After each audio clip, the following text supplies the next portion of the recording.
જીવનમાં જે સંજોગો પ્રસંગો આવે છે જે તમારે નથી જોઈતા, ન બન્યા હોત તો સારું હતું, અયોગ્ય બન્યા છે, એની સાથે પણ કમ્ફર્ટ લેવલ તમને ધર્મ અને અધ્યાત્મ જલ્દી લાવી આપે છે. પરિસ્થિતિ નહીં બદલાય, એ કદાચ ધીમે ધીમે બદલાશે, પણ એ પરિસ્થિતિ સાથે કમ્ફર્ટ લેવલ એ ધર્મ અને વિજ્ઞાન તમને આપશે. અને ત્રીજો અને છેલ્લો મુદ્દો લખે છે, જેનાથી આપણે આ પ્રવચન પૂરું કરીએ, કે religion and spirituality prepares you for any eventuality in life. ધર્મ અને અધ્યાત્મમાં કેટલી તાકાત છે કે જીવનમાં કોઈ ઇવેન્ચ્યુઆલિટી, ભયંકર કોઈ ઘટના બની જાય એની સામે પણ ઝઝૂમવાની તાકાત તમને ધર્મ અને અધ્યાત્મ આપશે. બાકી એવા સંજોગો તમારા મોબાઈલમાં 1000 નંબર હશે ને, કોને ફોન કરવો ને પ્રશ્ન થશે.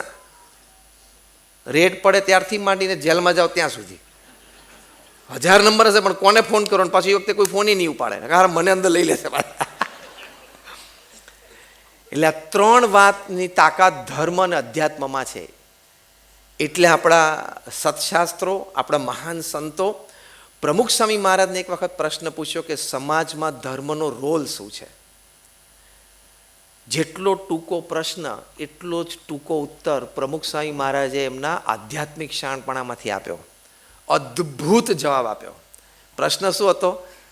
ધર્મનો સમાજમાં શું રોલ છે? પ્રમુખ સ્વામી મહારાજ બોલ્યા, ધર્મ તો સમાજનો પ્રાણ છે. ધર્મ તો સમાજનો પ્રાણ છે.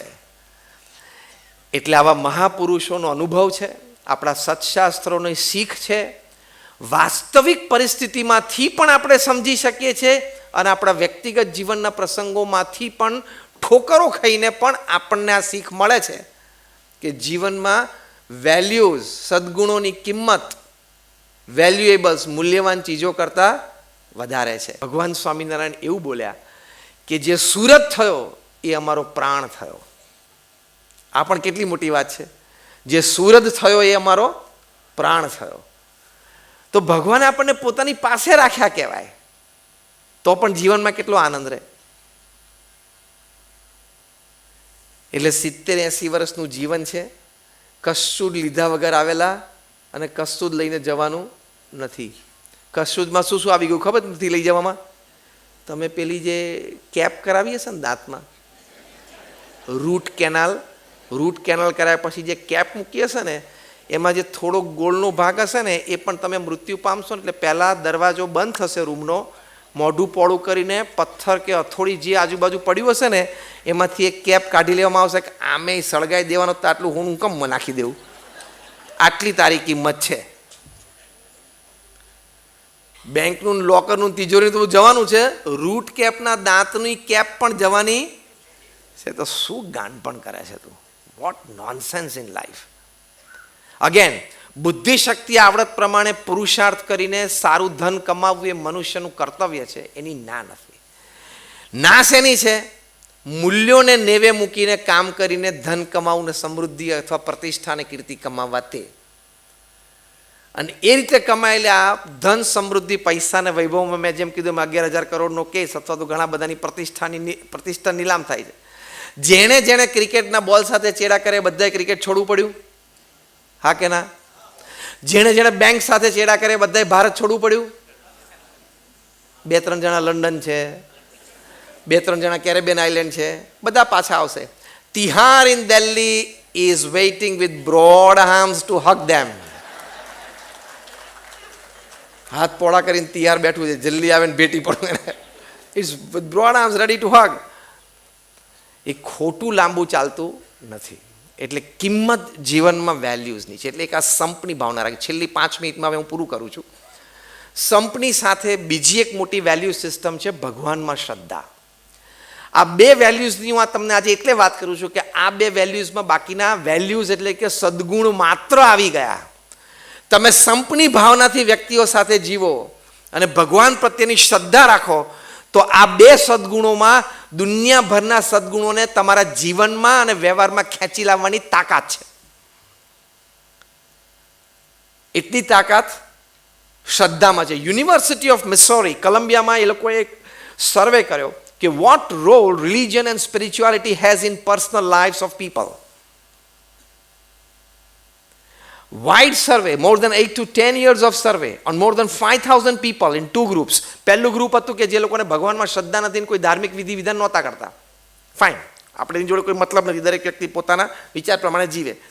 પણ આ તો સર્વે જે થયો એની વાત છે. બીજું ગ્રુપ એવું હતું કે જે ભગવાનમાં કંઈક શ્રદ્ધા રાખતા હતા અને કંઈક ધાર્મિક વિધિ વિધાન નિયમિત કરતા હતા. 2 groups.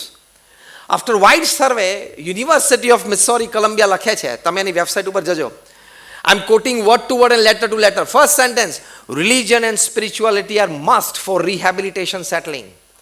Rehabilitation settling એટલે શું? જીવનમાં દુઃખ આવ્યું, કંઈક ઝાટકો વાગ્યો, જીવનમાં કંઈક ફેલિયર આવ્યું, આર્થિક ખોટ ગઈ, near and dear one you lost it, એ જે તમને ઝાટકો લાગ્યો, દુઃખ લાગ્યું, એનું રિહેબિલિટેશન, તમારી જાતનું પુનર્વસન, એની માટે સૌથી મોટો ઉપાય શું છે? રિલિજન એન્ડ સ્પિરિચ્યુઆલિટી, ધર્મ અને અધ્યાત્મ. પછી બહુ જ સરસ વાત લખી છે છેલ્લે, સાંભળજો શાંતિથી.